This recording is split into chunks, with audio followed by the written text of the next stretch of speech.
A lot of things, obviously, we'll be discussing with respect to Ukraine and Russia. We have people talking, we have representatives over there, Steve Witkoff and others, and they're in very serious discussions. As you know, Ukraine has agreed, subject to this, what's happening today, to a complete ceasefire, and we hope Russia will do the same. Thousands of people are being killed, young people, usually, mostly young people. We were just talking about it. Thousands of young people are being killed a week, and we want to see that stop. And they're not Americans, and they're not from the Netherlands for the most part. No. They're from Russia, and they're from Ukraine, but they're people. And I think everybody feels the same way. We want it to stop. It's also a tremendous cost to the United States and to other countries. And it's something that would have never happened if I were president, and it makes me very angry to see that it did happen. But it happened, and we have to stop it.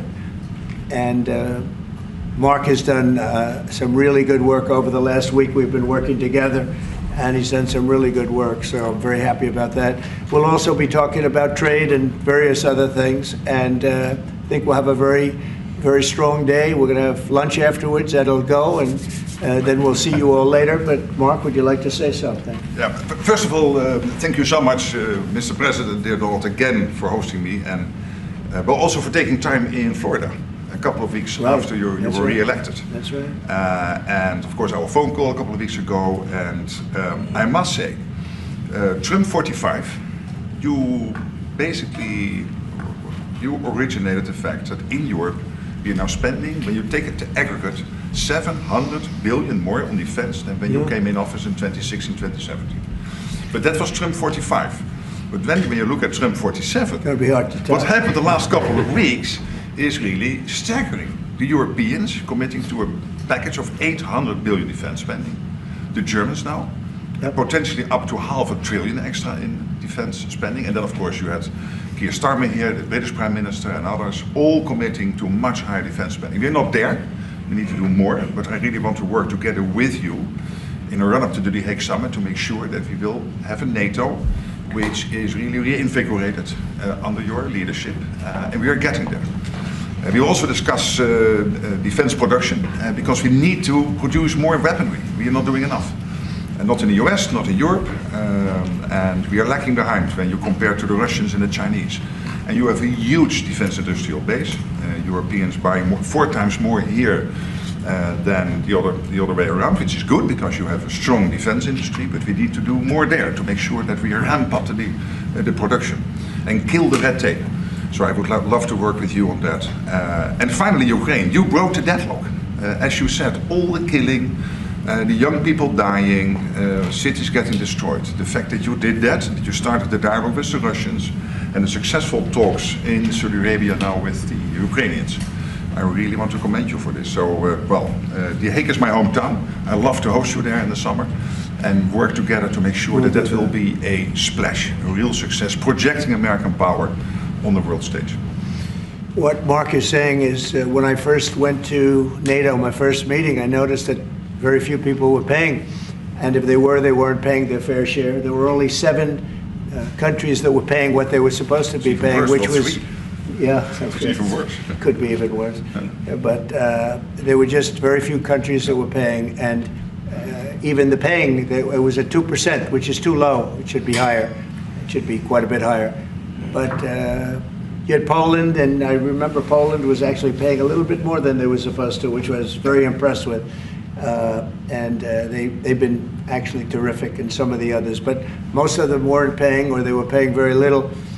And I didn't think it was appropriate to bring it up there, but I said it's going to be brought up at my next meeting. And my next meeting, the first meeting, you want to give them a little break. The second meeting, it began, and I was able to raise hundreds of billions of dollars. I just said, we're not going to be involved with you if you're not going to pay.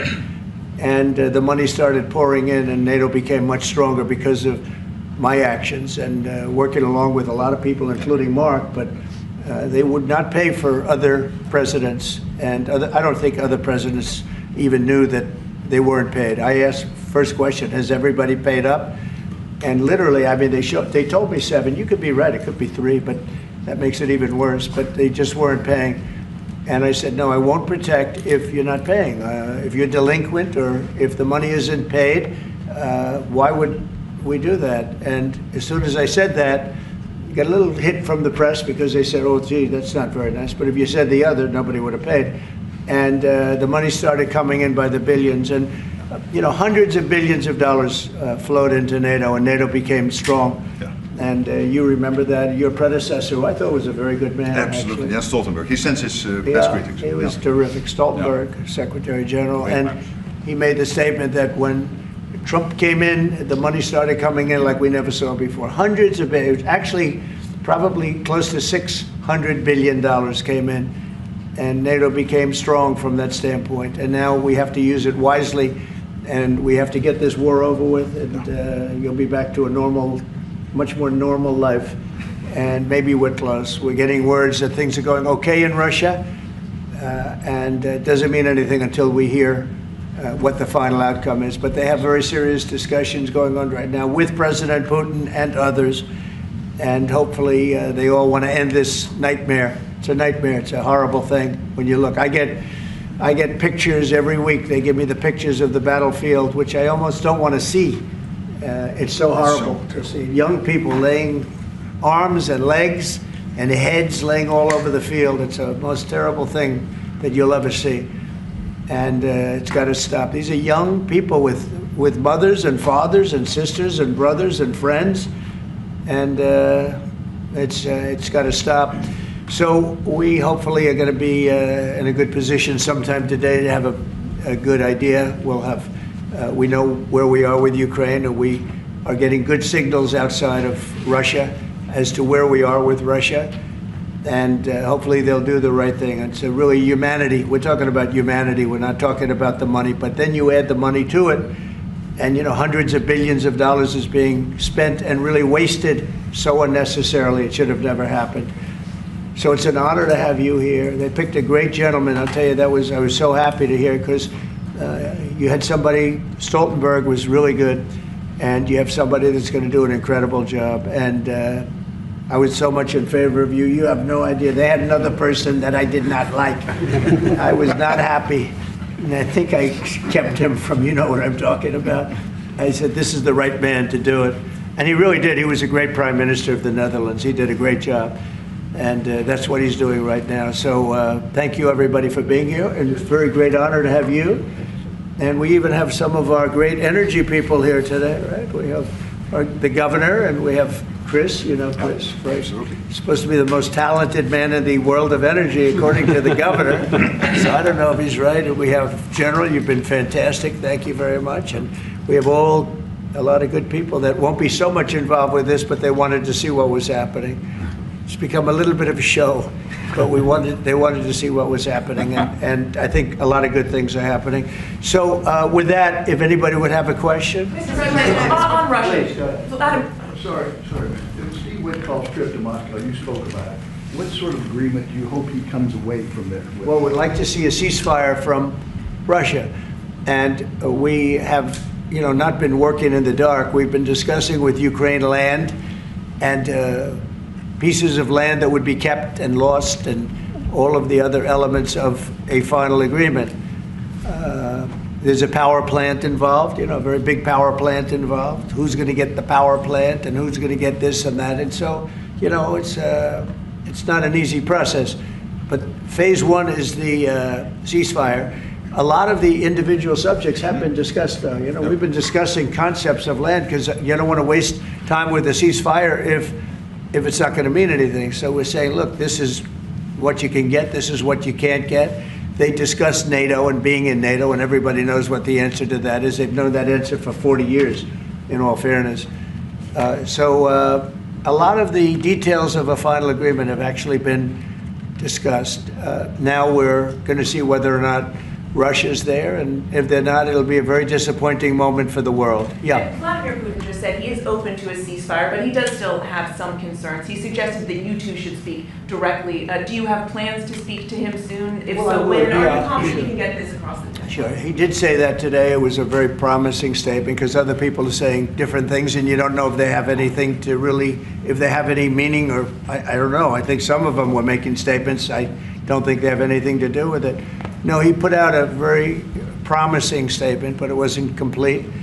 And yeah, I'd love to meet with him or talk to him. But we have to get it over with fast. You know, every day people are being killed. It's not like, as we sit here, 2 people will be killed. Think of it.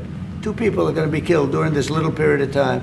Thousands of people a week are dying. So we really don't have very much time. We have to make this fast. It shouldn't be very complicated. Thank you, Mr. President. Yes. A representative of Canada, the finance minister, are in town and will meet members of your administration during the day.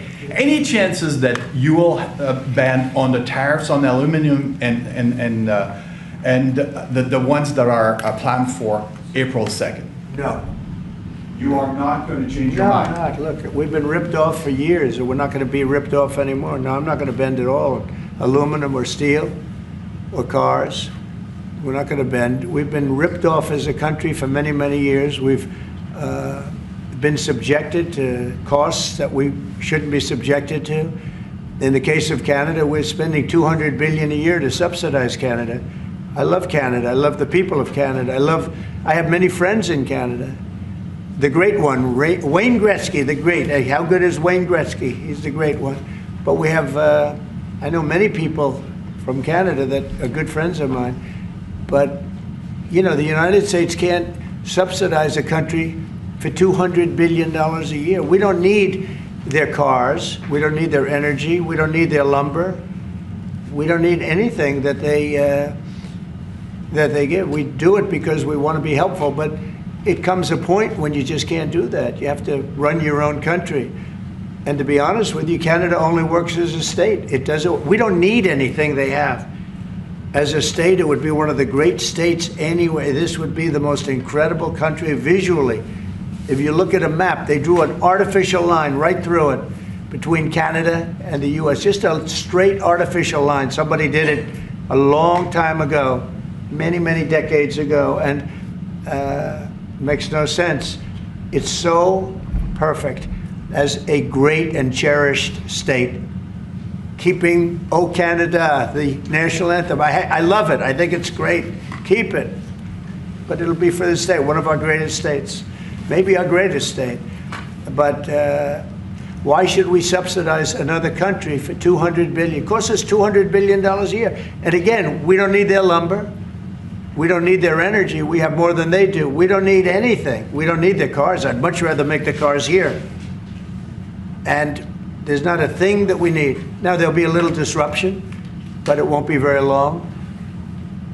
But they need us. We really don't need them. And we have to do this. I'm sorry, we have to do this, yes. Mr. President, Yeah. you have made it very clear that NATO needs to step up, although great progress has been made in your first mandate. How do you envision this new transatlantic? Are you talking about NATO stepping Yes. up? Well, NATO is stepping up through this man. This man is a man that only knows how to step up. And we have the same goal in mind. We want the war ended. And he's doing his job. He only knows how to do a good job. That's one thing. That's why I fought for him to get that job. Because they had some other candidates that I'll tell you would not have done a very good job. I need this part of the move for my family. So we'll get you a clip. We're going to get him a clip of that little last statement. The rest of the statements he doesn't care. Sir, how does this new transatlantic cooperation, how do you envision it? Well, that's one thing. I mean, you know, we're on the other side of the ocean. And they're right there. And yet we're in for $350 billion because of Biden. And they're in for $100 billion. So it's a big difference. And it's unfair. And I said, you have to equalize. They should equalize. They should have. It should have never happened where Biden just gave this money away. Now, as you know, we have an agreement with Ukraine on the rare earths and other things, and that'll get us something back, a lot back. It'll get us our money back. We're not doing it for that, though. I'm just doing this to get the war stopped. I'm doing it really to save lives, but at the same time, we were treated very unfairly, as we always are by every country. And we're in for very substantially more than the European nations are in for, and that shouldn't be. You know, they're much more affected by it than we are, because we do have an ocean in between. But I don't know. I think good things are going to happen. I really do. I think good things are going to happen. I do say, we were talking before, and Mark was very nice. He said, if you would get involved, there would be nothing. You'd just be going on. This thing would have gone on for a long Breaking time. a deadlock. It was crucial. Yeah, we broke a deadlock. Yeah. We did break a deadlock. I hope it's meaningful. Yeah. Yes, did you have one? Yeah. Yes, sir. Thank you, Mr. President. Amanda Head with Just the News. On the southern border, you've got DHS and ICE who are reporting that there was a little bit of fudging of numbers during the Biden administration on both the catch and the release side with respect to reporting the number of illegals coming into the They country. cheated on the numbers. The numbers were. I love that question. Who are you with? Just the News, Amanda Head. Very nice. That's good. That's Do you good. know how many of those are criminal illegal aliens? And Many of Biden's out of office, Alejandro Mayorkas, who gets No, held Biden accountable? fudged the numbers. The numbers were totally fake. And he gave fake numbers. I knew they were fake. Everybody knew they were fake, but now it came out. And terrible what they did. That administration was a horror show for this country. Can you hold anyone accountable? Well, I don't know. They gave phony numbers. And phony numbers are a very bad thing to give, but I'm not sure about that. I don't know how it would play. We want to get it straightened out. We're after many, many bad people that were let into our country, and Kristi Noem and my friend Homan. How good is Tom Homan doing, right? And they're after him, and you see they're taking him out in record numbers. Gang members, gang leaders, drug dealers. There's a problem the Netherlands does not have. The Netherlands never had this problem. If you'd like to take it, Yeah, a few drug dealers. I could deliver some people. I could deliver some nice people to the Netherlands if you'd like. I'm not sure. No, what he did to this country, letting 21 million people flow through an open border, many of those people were hard criminals from prisons and jails, from mental institutions, and I always say insane asylums because they were seriously deranged. And they're here from, not South America, from all over the world. From South America, but from all over the world. And it's so sad. You'd say, why would anybody do this? Why? Yeah, go ahead. And one more, there's some new internal Democrat polling that doesn't look great for Democrats, but it also has 54% unfavorability for Republicans in swing states and battlegrounds for the midterms. Do you consider those voters capturable for Republicans? Yeah, well, we did, I won every swing state, as you know, by a lot. And I won the popular vote by a lot. And we won the counties. If you look at the counties and district plan, we had 2,725, and they had 501. That's why the map is all red. So we had a great thing. Yeah, I think winning from the Democrats, if you look the other night, I made a speech, and I introduced two young ladies who were killed, viciously, violently killed. Young, unbelievable, both outstanding people. They were killed by illegal aliens. And the Democrats wouldn't get up and applaud. The mothers were, inconsolable. They were crying, and everybody was crying. The Democrats sat there with stone faces. They didn't clap. They didn't stand. They didn't do anything. We had a young man with very serious cancer. His dream is to be with the police department someday. And he was introduced. They didn't even clap. Yeah, that's They were disgusting, frankly. They were disgusting. There's something wrong with them. They're deranged. They're deranged, like Jack Smith. They're deranged people. And I never saw anything like it. I'm standing up and I introduced the mother and the parents of these two young girls that were just recently essentially killed, violently killed. And the Democrats are like this. It's so sad.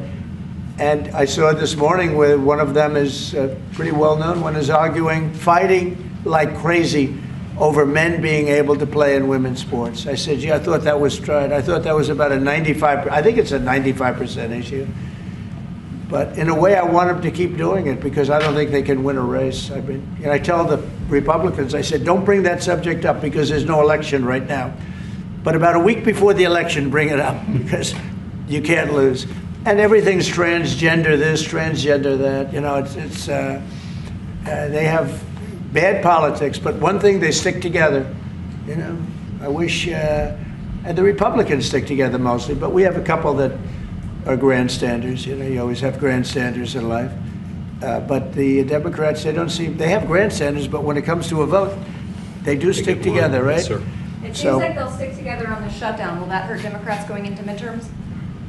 Well, if they do a shutdown, and ultimately that might lead to very, very high taxes, because we're talking about a shutdown, we're talking about getting to work immediately on the greatest tax bill ever passed. That was the one we did. It was a renewal, and it's an addition to it. And we're going to cut people's taxes.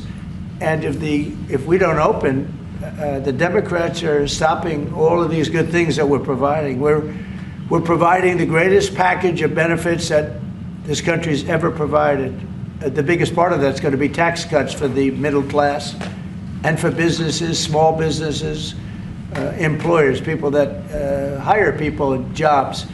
And if it's shut down, it's only going to be, if there's a shutdown, it's only because of the Democrats. And they would really be taking away a lot from our country and from the people of our country. Mr. President, on tariffs, you made clear you're not backing down from this, but many American small business owners say they are concerned that these tariffs are going to hurt them. What's your message to them? They're going to be so much richer than they are right now. And we have many. Yesterday, General Motors was in. They want to invest $60 billion. The people from Facebook were in yesterday. They're going to invest $60 billion by the end of the year. Other people are talking about numbers. Apple, as you know, a few days ago announced $500 billion investment. They're going to build their plants in the United States, which, as you know, almost all of their plants are in China. Now they're building in the United States. Look, the reason is two things. Number one, the election, November 5th, and the other thing is tariffs. I think probably in that order. But Tim Cook came in and he announced 500, think of it, 500 billion, not million. 500 million's a lot when you think about it, right? Sure. But I would have been happy with 500 million, but it's $500 billion investment by Apple in the United States. And that's because of the election result, and it's because of the tariffs and the tax incentives too, tariffs and tax incentives. And I've never seen anything like it. We have plants going up now in Indiana. We have plants going up in Michigan. A lot of plants going to be planned from. I'm trying to steer them to Michigan because Michigan got so badly beaten by, what happened with Europe. If you look at Europe, take a look at the EU. We're not allowed to sell cars there. It's prohibitive because of their policies and also their non-monetary tariffs. They put obstacles in your way that you can do nothing about. But if you take a look at what happens, so we sell no cars to Europe. I mean, virtually no cars, and they sell millions of cars to us. They don't take our agriculture, we take their agriculture. It's like a one-way street with them. The European Union is very, very nasty. They sue our companies. Apple was forced to pay $16 billion on a case that, very much like my cases that I won. They shouldn't have been even cases, but we felt they had no case, and they ended up having an extremely favorable judge and decision. But they're suing Google, they're suing Facebook, they're suing all of these companies, and they're taking billions of dollars out of American companies, many more than the ones I just mentioned. And I guess they're using it to run Europe or something. I don't know what they're using it for, but they treat us very badly. China obviously treats us very badly. Almost everybody does, and I blame past presidents, to be honest, because when I was president, we received so far about $700 billion from China over the years on the tariffs that I put in. No other president got 10 cents from China. And that was only beginning, except for COVID. I would have been able to finish the process, but we had to fight the COVID thing, and we did really well with it, but we had to fight. And then we had actually, as you remember, Mark, we actually handed over the stock market. It was higher than just previous to COVID coming in, which was sort of a miracle, frankly. We did a good job. But the tariffs are very important. And I think the psychology, there's great spirit. When Mark came in, he said, congratulations, there's a whole new spirit, there's a whole new light over this country, and really over the world. Because you have somebody that, a whole group of people, really, because I talk about this whole group, that we know what we're doing. And a lot of great things are happening. But I've never seen investment like this. Trillions of dollars is being invested in the United States now that would have never, our country could have failed. Another 4 years of this, what happened in the last 4 years, our country would have been a crime-ridden mess. And I don't know if you noticed, little thing they call it, but it's not a little thing if you like eggs and you don't have a lot of money. Eggs have gone down 25% in the last couple of weeks. We inherited that problem, eggs. Groceries have gone down a little bit. Energy's gone down. Do you want to speak to that for a second, Governor? Would you just say a couple of words, you and Chris, about energy, what's happened? Well, happy to, but I think that Chris and I just came from CERAWeek, which is the largest conference in the world, so global leaders, people from the EU, officials from all the energy producing countries, all there, and all the global nationals, all the US. The spirit of that group is through the roof, because now they realize that in the United States that President Trump's policies are pro-developing more energy, as opposed to we're trying to shut down energy, and that pro-growth, pro-business, pro-energy approach is giving people the optimism. So then the markets are reacting to that, and energy prices on the futures market are going to go down, because people know we're not going to be killing off the energy we need for prosperity in all of our countries, but also for peace. Because people have used energy to fuel these wars that President Trump is working so hard to end, and we know that high energy prices were driving the inflation that he talked about. So it accomplishes two goals for us, which is prosperity for the world, peace for the world, when we have smart energy policies, and President Trump has brought common sense back to how we think about energy. And it's brought down now $65 a barrel, I saw this morning. That's phenomenal news, and that's what brought it up. The energy they took our beautiful energy policies and they just messed them up. And then they went immediately back to them but by that time they lost it. They lost that bronco, as the expression goes. Chris, do you have something to say? Oh, I think Doug said it well, but you just can't overstate how important the return of common sense, the return of knowledge about energy and pro-American consumers, pro-investment in our country. I think globally that was welcomed. It means capital flows, it means more sobriety and lower energy prices, more economic opportunity for Americans. So yeah, it was elated atmosphere at a global energy conference. Well, we're working on one project. It should be very easy. It's a pipeline going through a small section of New York. New York's held it up for years, actually, for years. They've wanted to do it for years and years. And it will reduce the most expensive energy almost in the world is in New England, because they have no way of getting it there because it's been held up by New York. And the whole of New England and Connecticut and New York, the energy prices are through the roof. And this one pipeline will save per family $2,500 just on heating, and another $2,500 on everything else. So the energy, by just a simple pipeline going through an area that wants it, an area that's not a rich area, it's actually a very poor area, would create jobs and everything else. And it's going to be way underground. Nobody's going to see it. Once they fill it up, nobody's going to see it. Nobody's going to know it's there. And families in New York and Connecticut and New England are going to save $5,000 a family. Think of that.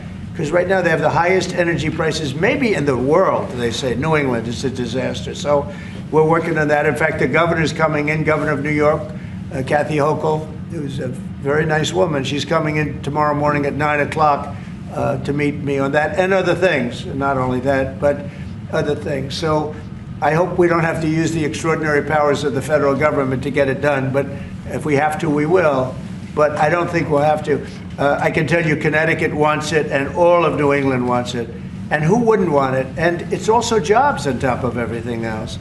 So that's going to be very exciting. So we're meeting with the governor tomorrow morning. Mr. President, question. Thank you, Mr. President. Greenland. What is your vision for the potential annexation of Greenland and getting them potentially to Well, I think it'll happen. And I'm just thinking, I didn't give it much thought before, but I'm sitting with a man that could be very instrumental. You know, Mark, we need that for international security, not just security, international.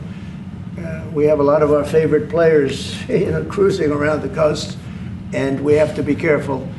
And we'll be talking to you. It's a very appropriate, really a very appropriate question. An Thank issue you in the very high much. north, so the Arctic. So what you did. So when it comes to Greenland, yes or not joining the US, I would leave that outside for me, this discussion, because I don't want to drag NATO in that. But when it comes to the high north and the Arctic, you are totally right. The Chinese are now using these routes. We know that the Russians are rearming. We know we have a lack of icebreakers. So the fact that the outside Russia, there are 7 Arctic countries working together on this under US leadership is very important to make sure that that region, that part of the world stays safe. And we know things are changing there and we have to be there. Well, we just had an election there the other day. Do you see a referendum, a plebiscite, where the people of Greenland would be in a position to decide if they want to become part of the United States? Yeah, it was a good election for us, as you know. It was not a referendum. It wouldn't be called that. It was an individual election. But the person that did the best is a very good person, as far as we're concerned. And so we'll be talking about it, and it's very important. Mark mentioned the word icebreaker. So we've ordered, we're in the process of ordering 48 icebreakers. And Canada wants to know if they could use them. I said, well, you know, you got to pay for them. Think of it, Canada. We pay for their military. You know, Canada pays very little for their military because they think we're going to protect them. But even with the icebreakers, so we're going to order 48, and Canada wants to be part of the deal. I say, you got to get your own icebreakers. I mean, if you're a state, you can be part of the deal. But if you're a separate country, you've got to get your own icebreakers. Russia, as you know, has about 40 of them. And we have one big icebreaker. But that whole area is becoming very important. And for a lot of reasons, the routes are, you know, very direct to Asia, to Russia. And you have ships all over the place. And we have to have protection. So we're going to have to make a deal on that. And Denmark is not able to do that. You know, Denmark's very far away and really has nothing to do. What happens? A boat landed there 200 years ago or something, and they say they have rights to it. I don't know if that's true. I don't think it is, actually. But we've been dealing with Denmark. We've been dealing with Greenland, and we have to do it. We really need it for national security. I think that's why NATO might have to get involved in a way, because we really need Greenland for national security. It's very important. You know, we have a couple of bases on Greenland already, and we have quite a few soldiers, and maybe you'll see more and more soldiers go there. I don't know. What do you think about that, Pete? So, don't answer that, Pete. Don't answer that question. But we have bases, and we have quite a few soldiers on Greenland. Some people question your commitment to NATO. Will anything change? Your commitment to NATO. Will anything change? Same amount of money? Well, I think they made a great step by putting Mark in charge. I think, to me, that's a great step, because he and I have seen eye to eye on everything for a long time. We've been doing this a long time now. 9 years now. And so that's a great step. You have to keep NATO strong. You have to keep it relevant. But the biggest thing we have to worry about right now is what's going on right now. I think the rest is going to take care of itself. I don't see this happening. This was a fluke. This was something that, if we had a competent president, it would not have happened. The man was grossly incompetent. All you have to do is take a look at, he signs by AutoPen. Who was signing all this stuff by AutoPen? Who would think you signed important documents by AutoPen? You know, these are major documents you're signing. You're proud to sign them. You have your signature on something. In 300 years, they say, oh, look, can you imagine? Everything was signed by AutoPen, almost everything. Nobody's ever heard of such a thing. So, should have never happened. Tomorrow with the Justice Department about law and order. Could you tell us a little bit about that? Yeah, we're going to be with the Justice Department. We have a great Justice Department. Pam Bondi is so fantastic, and Todd Blanche, and Emil, you got to know him a little bit. He was acting for a little while. And some other people are incredible in the Justice Department, and I consider the FBI to be a part of it in a sense, and Cash is going to be fantastic, and all the people. Dan Bongino, I love that. I mean, I love that. I think Dan is great. I think we have unbelievable people, and all I'm going to do is set out my vision. It's going to be their vision, really, but it's my ideas, and basically we don't want to have crime in the streets. We don't want to have people pushed into subways and killed, and then the person that did the pushing ends up in a 15-year trial and gets off scot-free. We want to have justice, and we want to have We want to have safety in our cities as well as our communities. And we'll be talking about immigration. We'll be talking about a lot of things, the complete gamut. So I look forward to that. That'll be tomorrow at the Justice Department. Mr. President, you're a man of peace. You said it several times and you made it very clear. A man of peace dealing with belligerent people. And I'm thinking, we saw how you handled Zelensky in this very own room. What is your leverage on Putin? Are you thinking sanctions? What if he refuses to? Well, I do have leverage, but I don't want to talk about leverage now, because right now we're talking to him, and based on the statements he made today, they were pretty positive, I think. So I don't want to talk about that. I hope Russia's going to make the deal too. And I think once that deal happens, you're never going to be in a process. I don't think they're going back to shooting again. I really believe if we had if we get a peace treaty, a ceasefire treaty, I think that leads to peace. That's going to really lead to peace. I don't think anyone wants to go back. They've been doing this for a long time, and it's vicious and violent. And I think if President Putin agrees and does a ceasefire, I think we're going to be in very good shape to get it done. We want to get it over with. That's why it was very important what I instructed everybody, including Steve, what we're looking for, to discuss concepts of land, concepts of power plants, because it's complicated. You know, you have you're sort of creating the edge of a country.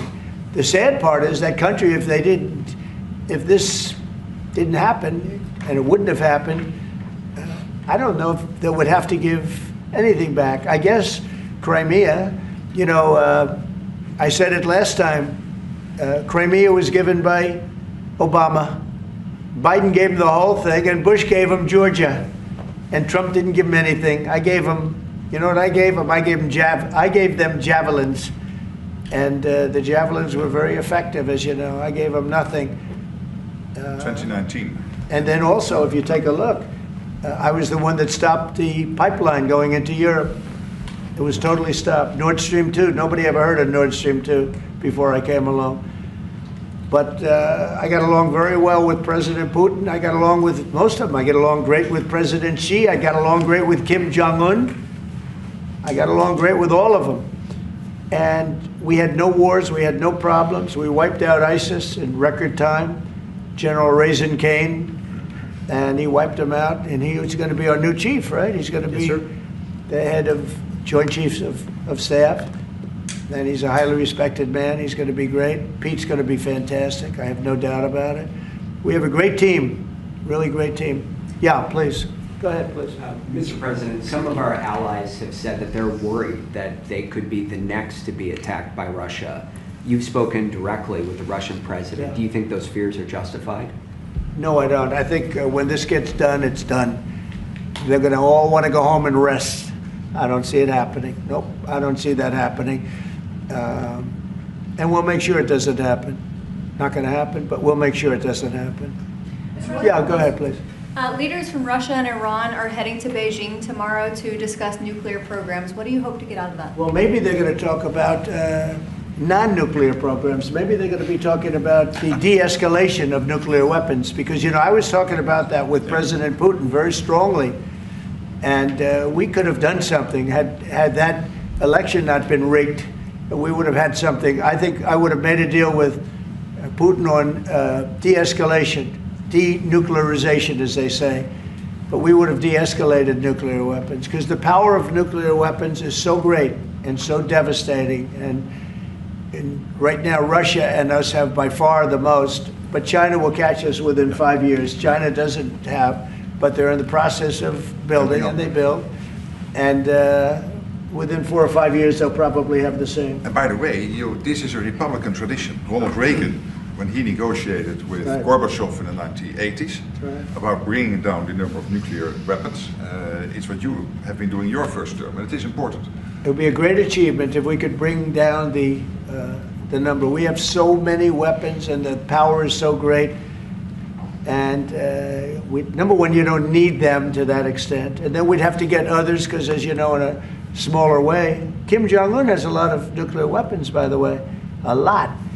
And others do also. You have India, you have Pakistan, you have others that have them, and we'd get them involved. But we started off with Russia, and us. We have by far the most, and we were going to denuclearize, and that was going to happen. And then we were going to China, and I spoke to China. I spoke to President Xi about it, and he really liked the idea. You know, he'd like not to spend trillions of dollars building weapons that hopefully he's never going to have to use, and because they are very expensive also. So that would have been great. Okay, one or two more. There's been tension in the... Thank you.